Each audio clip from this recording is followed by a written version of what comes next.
আজি যিসকলে আমাক দুখ জাপিব বিচাৰিছে এটা কথা স্পষ্ট কৰিব লাগে যে তেওঁলোকৰ দলৰ আৰু চৰকাৰৰ স্থিতিটো কি আমি কাকবা দুখ ঠেলিব বিচৰা নাই কাৰণ সৌখিদিনাখন আমি দিল্লীতো কৈছো যে আমি হাগ্ৰামা মহিলাৰী ডাঙৰীয়াৰ লগত বড়ো চুক্তি ৰূপায়ণ জাতিৰ স্বাৰ্থত আমি আলোচনা কৰিব বিচাৰো আমি আলোচনাৰ কাৰণেহে তেওঁৰ ওচৰত যাব লগা এটা সিদ্ধান্ত আছিল আৰু 29 তাৰিখে যেতিয়া সেই ঘটনাটো হোৱা আগত বৰ্মাত আমি আলোচনাত সকলো জাতীয় আৰু ধৰ্মীয় সংগঠনৰ লগত আলোচনা কৰিছিলো সেইদিনাখনো 1 নম্বৰ প্ৰস্তাৱটো এইটোৱে আছে যে হাগ্ৰামা মহিলাৰী ডাঙৰীয়াৰ ওচৰত যায় তেখেতৰ লগত সকলো জাতীয় দল সংগঠনে আলোচনাত মিলিত হ'ব লাগে যে এই অস্তিত্বৰ সংকটৰ সন্ধিখনত জাতিটোৰ এই সংকট কালত যে তেখেতৰ স্থিতিটো কি তেখেতে কিয় ষ্টেণ্ড লোৱা নাই সেই কথাটোহে আমি তেওঁলোকৰ আলোচনা কৰা কথা আছিল কিন্তু আজি যাক আমি নিজৰ আপোন বা যাৰ ওচৰত আমি যাম বুলি ভাবিছো তেওঁ আমাক আকৌ দোষাৰোপ কৰি পেলাই আঙুলি টুৱাই পেলাই যে এপচুক এই ঘটনাৰ লগত জড়িত কৰিব বিচৰাটো অতিকে দুৰ্ভাগ্যজনক আৰু তেখেতে স্পষ্ট কৰিব লাগে যে যোনটো ইয়াত লিখা হৈছে যে আমি এটা সীমাৰেখা টানিছো আমি এইটোৱে প্ৰস্তাৱ দিছিলো যে সৰ্বভাৰতীয় পৰ্যায়তো জনজাতিসকল শেষে হৈ যাব এতিয়া না চেণ্ট্ৰেল ইউনিভাৰ্চিটিত পাব না মানে নিট মেডিকেল বা ইঞ্জিনিয়াৰিঙত যি মেইনছ এডভান্সত পাব না বেংকিং ৰেলৱে না ষ্টাফ চিলেকশ্যনত পাব না এইমছত পাব না IITত পাব না IIMত পাব মিনা পিছত অসমৰ নতুন যিবিলাক আগবঢ়া জনগোষ্ঠী তেওঁলোকে এই স্থান দখল কৰিব আমাৰতো শেষ সৰ্বভাৰতীয় পৰ্যায়ত আৰু ৰাজ্যিক পৰ্যায়তো এতিয়া যে ত্ৰিটায়াৰ চিষ্টেম কৰিছে সেই ত্ৰিটায়াৰত আকৌ ভাগ কৰি পেলাই মানে বিভিন্ন প্ৰাণ উজনি নামনি সুকীয়া যি ভাগ কৰিছে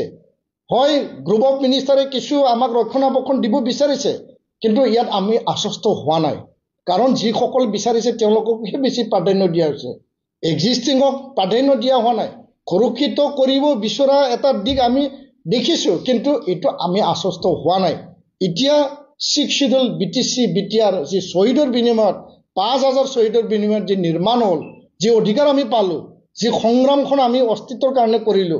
ইয়াত এতিয়া যদি নতুনকৈ যদি জাপি দিয়ে সেই সীমাৰেখাডাল সেই লক্ষ্মণ ৰেখা টানিবৰ কাৰণে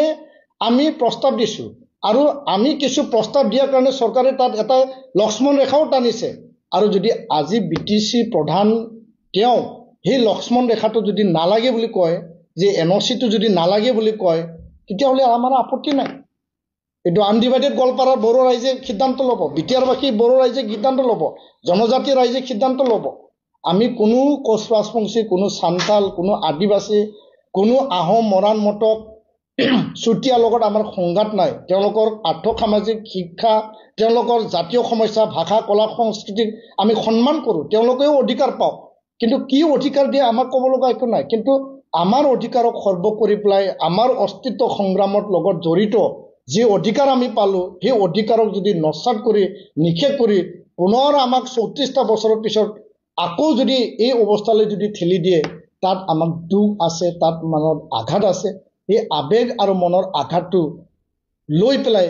মানে তাত ধেমালি কৰাটো নিশ্চয় ভাল নহয় আৰু কোনে ৰাজনীতিৰ স্বাৰ্থত নিজৰ ৰাজনীতিক মানে ভৱিষ্যতৰ কাৰণে কোনে কি খেলে খেলক জাতিটো লৈ ৰাজনীতি কৰিব নালাগে জাতিৰ অস্তিত্ব সংকট কালত এপচুক দুখ ঠেলি পেলাই এপচুক বদনাম কৰি পেলাই যদি কাৰোবাৰ ৰাজনীতিৰ লাভ হৈছে আমি সেই দিশটো একদম দুখ প্ৰকাশ কৰিছো আৰু ইয়াৰ কাৰণে আপুনি চিন্তা কৰক আমি এতিয়াও আহ্বান জনাইছো BTC মুৰব্বী BTC প্ৰধান ডাঙৰীয়াক যে আপুনি চিন্তা কৰক এই লক্ষ্মণ ৰেখাটো আপোনাক লাগে না নালাগে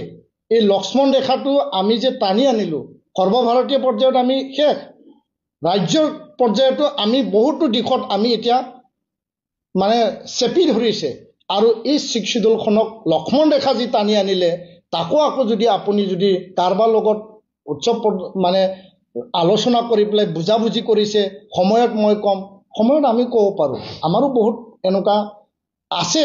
যিবিলাক কথা আমি এতিয়া মিডিয়াত আমি খোলাখুলিকৈ ক'ব নোৱাৰোঁ জাতিৰ স্বাৰ্থত আমি ক'ব নোৱাৰোঁ একত্ৰিত ভৱিষ্যত বড়ো জনগোষ্ঠী জনজাতিৰ স্বাৰ্থত আমি ক'ব নোৱাৰোঁ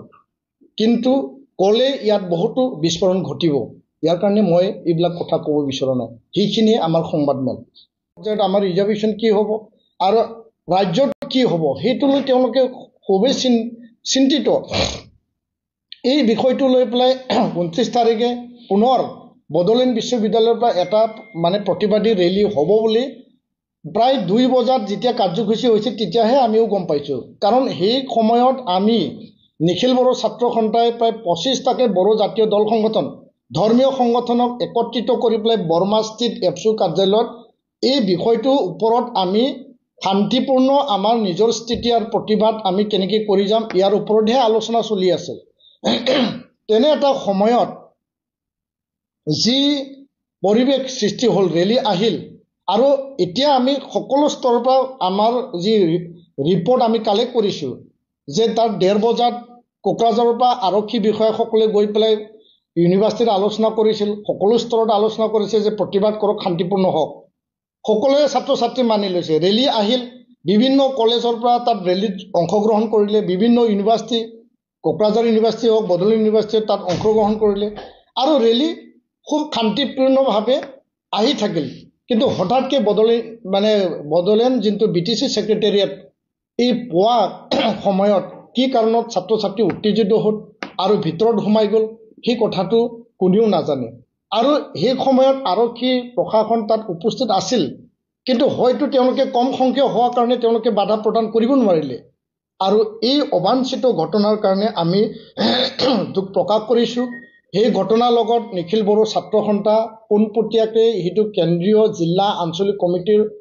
মানে আয়োজন কৰা কাৰ্যসূচী নাছিল হয় মহাবিদ্যালয় বিশ্ববিদ্যালয়ত এপছুৰ শাখা কমিটি আছে আৰু তাত সমান্তৰালভাৱে আমাৰ আন জনজাতীয় ৰাভাই হওক গাৰো তেওঁলোকৰ শাখা কমিটি আছে তেওঁলোকে কোনো ৰাজনৈতিক দল বা কোনো মানে এনেকুৱা মানে এই উদ্দেশ্যলৈ তেওঁলোকে কেতিয়াও এই কাম কৰা নাই ছাত্ৰ ছাত্ৰীলৈ দুখ ঠেলিলে নহ'ব আৰু নিখিল বড়ো ছাত্ৰ সন্থাক যি এটা দুখ জাপাৰ যি এটা ষড়যন্ত্ৰ কৰিছে যি এটা ব্লেম গেম সেইটো আমি টোটেলি আমি গৰিহণা দিছোঁ আমি ধিক্কাৰ দিছোঁ